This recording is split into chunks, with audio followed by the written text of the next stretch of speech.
This is Girl Silenced, an Ella Dark FBI suspense thriller, Book 4, written by Blake Pierce, narrated by Amanda Goettl.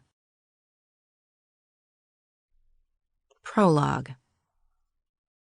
Officer Madeley pulled his cruiser into the empty parking lot outside Jan's diner and killed the engine. It was just after midnight on a brisk April evening, and the Townsend streets were set alight by a blanket of stars and the neon glow from inside Madeley's new favorite rest spot. He had to laugh to himself. If they ever made a TV show about his police career, this was one night that wouldn't make the cut. Cop programs didn't show you the nights like these. It had been an afternoon of paperwork, followed by a hunt for a missing dog, which Madeley had found happily drinking from a nearby stream within the hour. Shortly after that, he'd busted a couple of teenagers smoking pot at the old skate ramp near Middle River, and the kids had sworn they wouldn't do it again if he let this one slide. Madeley knew it was a vain promise, but he let them off regardless.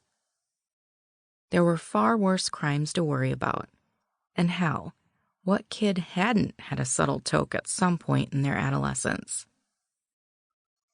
Tonight was one of those shifts that blurred into the rest.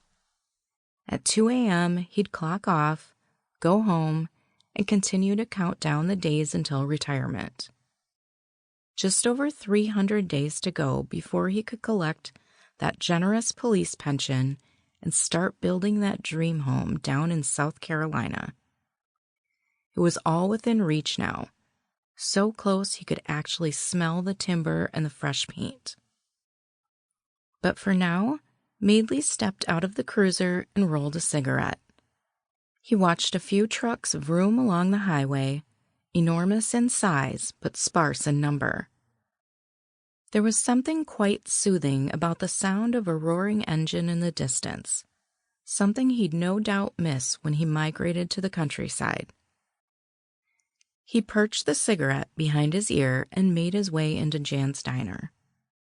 This would be the third time in 2 weeks he'd visited this place, and if the owner wasn't already a friend of his, he'd suspect she was spiking the waffles with nicotine. Madeley dinged open the door and nodded his greeting to the short blonde woman wiping down the tables. "Evening, Jan." "Yes, I'm back for more," he said. She pocketed the cloth. "Sample complete. Ready to continue?"